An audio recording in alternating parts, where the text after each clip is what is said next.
In this tutorial, I'm going to teach you how to create this underwater effect. So to do that, we're going to use the platform novoads.ai, and the link is going to be in the comment section.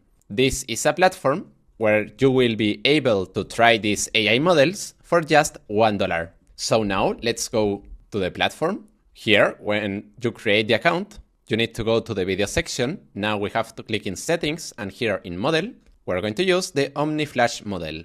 Now we have to click here and upload our video. In my case, is this one.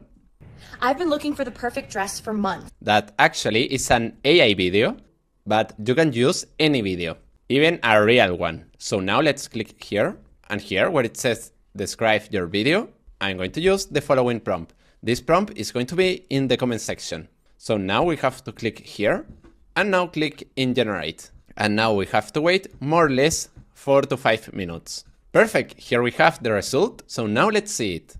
I've been looking for the perfect dress for months. This one has it all. The fit, the flow, the lightweight fabric. It's the best I've ever had. Link in my profile. Well, I don't know what you think, but personally, I like it a lot, the video. The integration of the girl talking underwater looks really good. So if you want to do a video like this one, remember that the prompt will be in the comment section, and remember that you can try this platform for just $1. After saying that, see you in the next video.